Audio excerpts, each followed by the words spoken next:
네, 한국이 월드컵에 9회 연속 진출하게 되었는데요.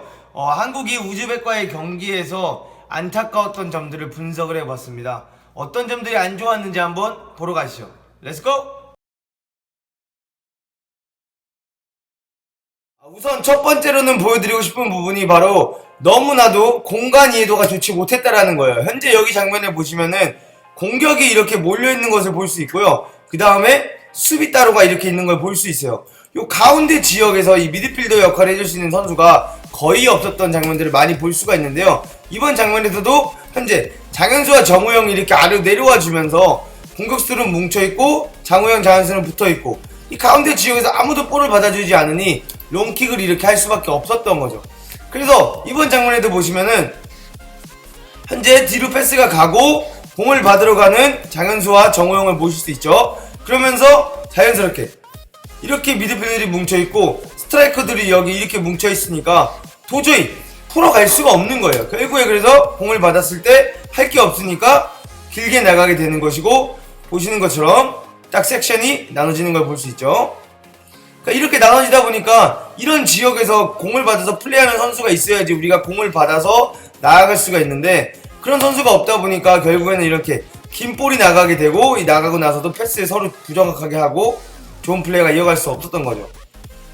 그러니까 이번에도 보시면 알 수 있듯이 드로잉 상황이지만 드로잉을 던졌을 때 이 선수에게 옵션이 적어도 뭐 여기 한 명 있고 여기 한 명 있고 뭐 이런 데 한 명 띄워주고 있고 뭐 이런 식으로 옵션이 여러 가지가 있어야 되는데 그냥 이렇게 일자로 서 있는, 그리고 여기도 일자로 서 있는, 굉장히 무책임한 걸 볼 수 있고, 그냥 드로잉이 준비도 안 되는데 그냥 던져가지고 아무것도 못하고 공을 뺏긴 다음에 상대방에게 소유권을 돌려주는 이런 것들을 자주 볼 수가 있어서 너무 아쉬웠어요. 이번에도 또다시 공을 받으러 왔고, 이 공을 받으러 왔을 때 이번에는 그나마 여기서 미드필더가 받아주면서 연결 동작이 굉장히 좋았는데, 아쉬운 게 뭐냐, 이런 식으로 여기서 공을 받아줘도 이 다음 서포트 해줄 수 있는 선수가 여기 올라와 있다든지, 혹은 여기 선수가 이렇게 내려와 주면서 이 패스를 받으려고 한다든지가 있어야 되는데 그런 게 없고 전부 다 그냥 나가는 거야. 이렇게 다 나가버리고 이 선수 혼자 고립이 돼 있다 보니까 결국에는 패스 미스까지 나오고, 그러니까 이런 식으로 너무 나눠져서 플레이하는 경우가 너무나도 많았기 때문에 롱볼이 아닌 이렇게 패스로 만들어가는 플레이를 볼 수가 없었던 거죠. 이번에는 또 다른 문제점인데요. 왜 공격이 활발할 수 없었냐? 신태용 감독님께서 3-4-3 포메이션을 들고 나왔어요. 그래서 장현수를 3백에 두면서 3-4-3으로 이렇게 플레이를 하는 것처럼 보여주려고 했는데, 사실상 경기를 시작해보니까 4-2-3-1로 나온 걸 볼 수 있었어요. 근데 4-2-3-1로 나왔을 때 정우영이랑 장현수가 굉장히 수비적으로 역할을 해줬기 때문에, 그렇게 두 명이 수비적으로 역할을 해줄 때는 양쪽 풀백 김민우와 고요원이 올라가주면서 그 공간들을 메꿔줘야 돼요. 거기다가 왜 그렇게 해줘야 되냐면은 이런 식으로 스트라이커들이 가운데 많이 뭉쳐 있었어요. 뭐 손흥민부터 시작해서 황희찬, 권창훈, 이근호까지 해서 4명이 이렇게 가운데 많이 뭉쳐 있고, 보시는 것처럼 센터백 둘이 여기 있고 정우영과 장현수도 꽤 낮은 위치에 있었단 말이죠. 그렇게 됐을 경우 정우영과 장현수도 이렇게 낮은 위치에 있었단 말이죠. 그렇게 됐을 경우 이런 공간들이 많이 빈다는 거예요. 현재 사이드에. 이런 공간들을 고요한이라든지 김민우가 많이 파고들면서 이 공간들을 살려줘야 되는데, 그렇게 되지 않고 이렇게 살려주지를 못하면서 여기를 비워버리고 4명이 이렇게 뭉쳐버리니까 사실상 공격다운 공격이 제대로 이어질 수가 없는 거죠. 그러니까 뭐 스페인전 때 보시면은 폴스타인을 써가지고 이렇게 썼을 때 카르바알이라든지 뭐 알바라든지 선수들이 많이 올라가주면서 그 공간들을 많이 썼는데, 지금 같은 경우에도 굉장히 아쉬운 거예요. 지금 패스가 잘 들어갔고 이번에는 가운데 어떤 선수가 이렇게 있어주면서 오히려 공격진이 있고 여기 미드필더진이 있고 수비진이 있고 이렇게 잘 나눠져 있어요. 그럼 현재 손흥민이랑 이근호가 이 밖에 벌려져 있는 게 아니라 이렇게 인사이드 포워처럼 안으로 들어왔으니까 이 공간이 매우 빈다는 거죠. 그럼 여기서 고요한은 앞으로 나가면서 받을 생각을 해야 되는데, 보세요, 이 위치에서 받으려고 하는 거 보이시죠? 그러니까 이런 게 안타깝다는 거예요. 그러니까 FG 서울에서도 3백을 쓰거나 이러면은 고요한이 이런 데를 침투를 잘 해주면서 공을 받는 모습을 보여줘야 되는데, 사실상 FG 서울에서도 이런 침투 능력이 굉장히 좋지 않은 거를 많이 보여줬어요. 이번 경우에도 인사이드 포워드 보세요. 4명이 이렇게 똑같이 뭉쳐있는 걸 볼 수 있고 가운데서 미드필더가 공을 잡고 있는데, 이러면 고요한의 스타팅 위치가 여기가 아니라 이쯤에서부터 이렇게 달려들어가고 있어야 된다는 거죠. 벌써부터. 근데 스타팅 위치 자체가 좋지 않고 이 공간이 이렇게 있는데 이 공간을 살리지 못하고 쓸데없이 가운데로 상대 수비가 굉장히 많은 가운데로 들어가다 보니까 공격이 원활히 될 수가 없는 거고, 이런 부분에서 시야가 좋지 않아서 참 아쉬웠던 거죠. 또다시 굉장히 공을 잘 잡은 상태에서 고유한의 스타팅 위치를 보세요. 아니, 정우영이랑 장현수가 이렇게 내려서 축구를 할 때는 우리가 굉장히 공격적인 상황을 만들어야 되는데, 현재 여기서 반대로 전환이 잘 됐어요. 그럼 공을 잡았을 때 현재 인사이드 포워드 또다시 수비수를 다 이렇게 안으로 몰아놨으면 고유한의 스타팅 위치는 여기가 아니라 이쯤이어야 된다는 거예요. 그래서 여기서 이렇게 띄어만 주면 국가대표 선수가 이거 여는 게 어려운 게 아니란 말이죠. 그럼 여기서 공을 받았을 경우 슈팅 각도 나오고 혹은 크로스 각도 나오기 때문에 더 다양한 공격 옵션을 만들 수가 있었는데, 이런 부분에서 고유한이 이런 언더스탠딩 능력이 좋지 못했다는 게 저는 솔직히 너무 아쉬웠어요. 그러니까 여기서 공을 이렇게 받아서 할 게 뭐가 있냐는 거야. 또다시 드리블로 치고 나가야 되고, 여기서 딥 크로스를 올려봤자 수비수들이 걷어내기가 더 쉽고 혹은 골키퍼가 나오면서 펀치하기가 쉽기 때문에 사실상 우리가 여기서 이익을 얻어갈 수 있는 게 많이 없다는 거죠. 이번에는 이제 우리나라가 그나마 이제 우즈베이 공격적으로 나오다 보니까, 우즈베이 공격적으로 나왔을 때 카운터 어택을 통해서 공격을 할 수 있었던 기회가 몇 번 있었어요. 근데 거기서 이제 아쉬웠던 부분들을 몇 가지 보여드릴 건데, 바로 개인 능력이라든지 이 선수들이 카운터 어택을 나갈 때 본인들이 움직임이 너무 부족하다는 걸 볼 수 있었어요. 지금 같은 경우 김민재가 공을 따서 앞으로 내줬고 논스톱으로 굉장히 잘 내줬어요. 여기서 논스톱으로 굉장히 잘 내줬고, 여기서 공을 손흥민이 들고 나가는데 개인 능력부터가 아쉬웠죠. 그러니까 이런 개인 능력이 굉장히 아쉬웠어요. 이번에도 황희찬이 몸을 써서 공을 잘 따주고 들어가는데, 이 움직임들을 보세요. 서포트가 너무 늦는다는 거죠. 현재 황희찬이 혼자 이렇게 들고 들어가면 완전히 고립되었고, 황희찬을 돕겠다는 선수가 아무도 없어요. 주변에 보세요. 주변에 아무도 없는 걸 볼 수 있죠. 이번에도 굉장히 좋은 카운터 때 기회인데, 주고 내줬을 때 여기서 충분히 컨트롤을 한번 하고 뛰어나가는 선수를 보고 길게 킥을 넣어주면 되는데, 이런 거를 굳이 아무도 주변에 없는데 논스톱으로 때려 넣어가지고 하려는 이런 플레이가 굉장히 아쉬웠고, 여기서 또 아쉬운 게 이 패스 자체를 이쪽 지역에 준다는 게 너무 아쉬워. 이번에도 이제 김민재 선수가 굉장히 커팅을 잘해주고 패스를 전진 패스를 주면서 카운터택 상황을 맞이했어요. 근데 여기서 이제 또 선택이 굉장히 아쉬운 게, 현재 우리나라 선수들이 가운데 3명이나 있단 말이에요. 그럼 여기서 황희찬이나 누군가 받으러 가서 패스를 넣어주고 띄워주고 여기서 돌아서서 앞으로 나가는 이런 플레이가 나와야 되는데, 이상한 헛다리하고 자꾸 이렇게 혼자서 하려고 하는, 개인이 해결을 못하면서 계속 개인들이 혼자서 해결을 하려는 이런 장면들을 너무 많이 보여줬다는 게 아쉬웠어요. 그러니까 카운터 어택이라고 해서 꼭 본인이 혼자 드리블해서 나가야 되는 게 아니란 말이에요. 이번에도 커팅을 잘해주고 2대1 패스가 논스톱으로 잘 내주고 이런 카운터 어택 상황이 됐는데, 여기서도 그냥 개인 기량이 얼마나 우리가 부족한지에 대해서 볼 수 있었던 장면이죠. 그래서 이 장면을 보시면 우리나라 축구가 얼마나 시야가 좁은지를 볼 수 있어요. 현재 여기서 고현이 공을 잡았을 때 현재 이런 식으로 상대방이 다 뭉쳐있는 걸 볼 수 있고 굉장히 공간을 좁게 쓰는 걸 볼 수 있는데, 공이 이렇게 뒤로 오는 걸 봤으면 김민재도 좀 내려가지고 김영건도 살짝 벌려주고 장현수도 살짝 이렇게 해줘가지고 이 공간을 최대한 벌려주고, 여기서 지금 김민재가 굉장히 잘 벌려있는데 여기서 이런 킥이 나가가지고 순간적으로 상대방을 전환시키면서 우리가 공격을 이어가는 이런 장면들이 나와야 되는데, 여기서 고유한의 선택을 보세요. 정말 이해가 안 되게 바로 앞에 있는 선수를 주면서 이 선수가 돌고 또 결국에는 뒤로 가는. 그러니까 이게 뭐 공을 잘 지켰다라고 할 수도 있는데, 앞으로 나가거나 전진을 하면서 우리가 플레이를 만들어갈 수 있는 상황에서 그러지 못한 장면이기도 하고, 이렇기 때문에 우리나라 공격이 굉장히 답답하다는 걸 볼 수가 있죠. 그리고 전반전에 우즈베키스탄이 아주 좋은 예를 보여준 게 있었어요.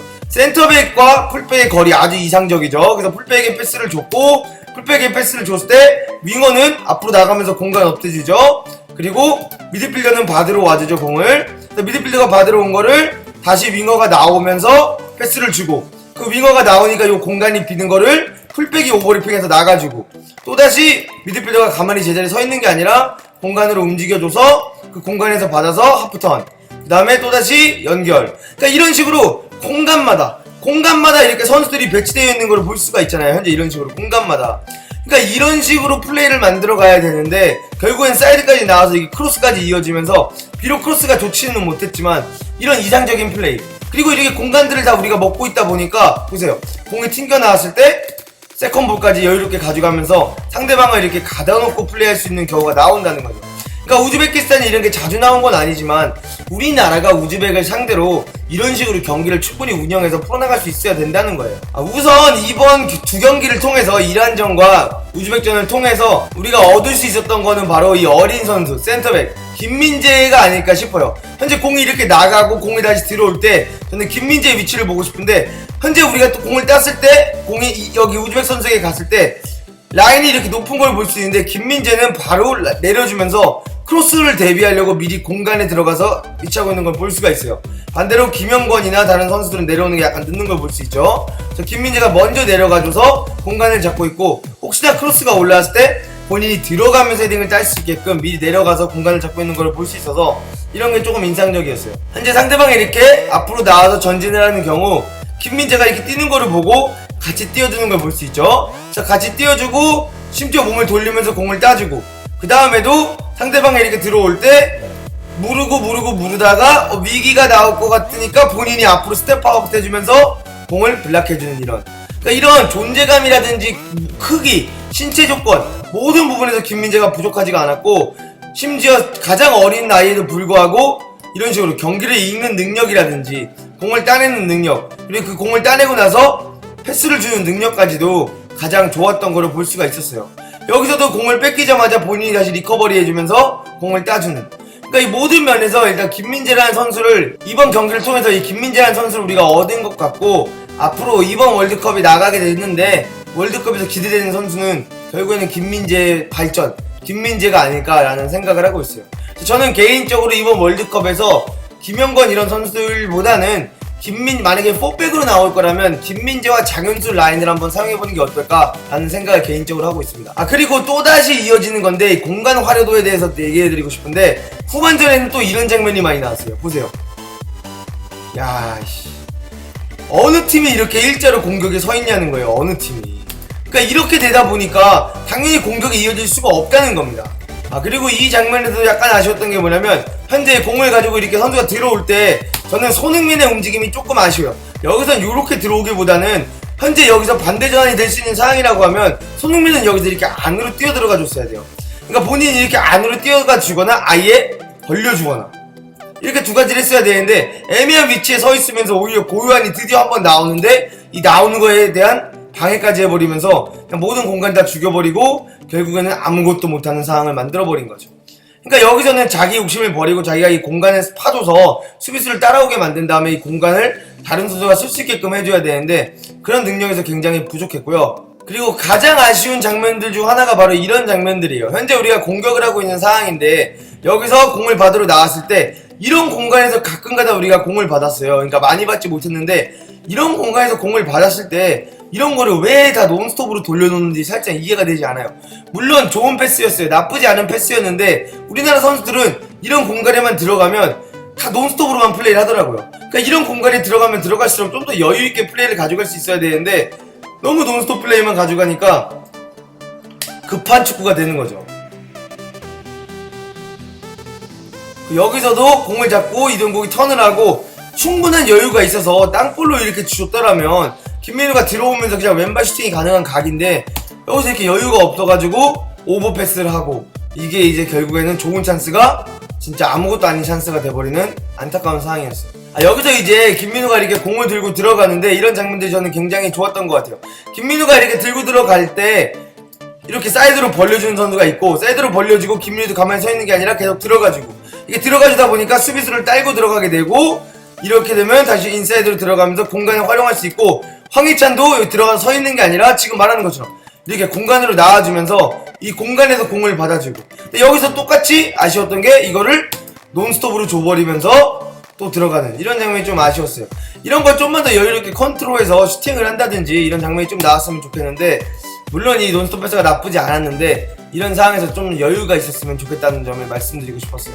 너무 여유가 없어요. 저런 공격형 미드필드 지역에서 우리가 여유를 가지고 해야 되는데 그런 부분에서 굉장히 아쉬웠고, 염기훈이 들어오면서 굉장히 좋았던 이유가 뭐냐면 바로 수원 삼성 라인이 살아났다는 건데, 염기훈이 보세요. 패스를 주고 가만히 서 있는 게 아니라 염기훈이 계속 공간을 들고 파주면서 수비수를 떼고 들어가죠. 그러다 보니까 여기 공간이 생기게 되고, 이 공간에서 김민우도 패스를 주고 가만히 서 있는 게 아니라 또다시 침투. 그러니까 이런 식으로 계속 움직여주다 보니까 계속 공간이 나게 되고, 이런 경우에서 김민우도 뛰어들어가다가 다시 체크인, 그래서 다시 공 받아주고, 또다시 염기훈도 가만히 서 있는 게 아니라 뛰어주고, 그러니까 이러면서 계속 이 공간들을 사용하다 보니까 이런 찬스가 났는데, 다른 선수들은 보세요, 염기훈과 김민우가 계속 움직일 때 손흥민이나 이 다른 선수 3명의 움직임을 보세요. 움직이지를 않아. 가만히만 서 있어. 그다가 마지막 장면이면 황희찬만 움직였지. 그러니까 이렇게 움직임이 부족한데 어떻게 이렇게 상대방이 밀집된 수비를 하거나 내려가는 수비를 할 때 이길 수 있겠냐는 거죠. 아, 그리고 이 장면은 제가 말했던 장면이랑 비슷한데, 아까 손흥민이 여기 서 있었다라고 치면 고요한이 나오는 걸 봤을 경우 안으로 이렇게 들어가야 된다고 그랬죠? 어쨌든 간에 이렇게 안으로 들어가다 보니까 이 공간이 많이 났고, 전반전 분석에서도 많이 말했던 장면인데, 이 장면을 고요한이 드디어 처음으로 썼어요. 썼는데 여기서 얼마나 자주 나오지 않으면 이런 선택을 하는지가 볼 수 있죠. 심지어 업데드 위치에 있는 선수인데 여기서 터치를 하고 이거를 패스를 주려고 했다는 것 자체에서 이 선수가 얼마나 자신감이 없는지, 시야가 얼마나 좁은지, 그리고 왜 국가대표 오른쪽 풀백으로 승선할 수 없는지에 대해서 알려주는 장면이었어요. 네, 그래서 이 정도로 분석을 했고, 왜 우리나라 공격이 잘 풀리지 않았는지에 대해서 여러분들이 조금 이해를 하실 수 있던 계기가 되었으면 좋겠고, 이런 전술을 쓸 거면 3-5-1을 쓴다든지 이런 전술을 쓸 거면 양쪽 풀백의 기동력이 얼마나 중요한지를 아시게 될 거고, 이런 부분에서 정말 궁금한 게 많으시고, 어떤 플레이를 해야 되는지가 궁금하시면 이번에 스페인과 이탈리아 경기에서 그 양쪽 풀백들이 얼마나 잘 나가는지를 한번 보시면 좀 이해가 되실 거예요. 약간 신태용 감독님이 어떤 전술을 구상하고 쓰려고 했는지 이해가 가요. 약간 3백으로 나왔지만 사실상 4백으로 나왔고, 정우영과 장현수, 이란 경기 때도 비슷했어요. 구자철과 장현수, 그 두 명을 수비형 위치에 놔두면서 안전방을 선택하고, 이걸로 안전한 상태에서 양쪽 풀백을 가동시키면서 가운데로 밀집된 인사이드 포워드, 손흥민이나 이근호 뭐 이런 선수를 쓰면서 인사이드 포워드를 쓰면서 양쪽 풀백을 가동해서 공격을 하려고 한 건데, 그렇게 되려면 구자철이나 정우영이나 장현수 위치에 있는 선수들이 킥 능력이 일단 너무 좋아야 돼.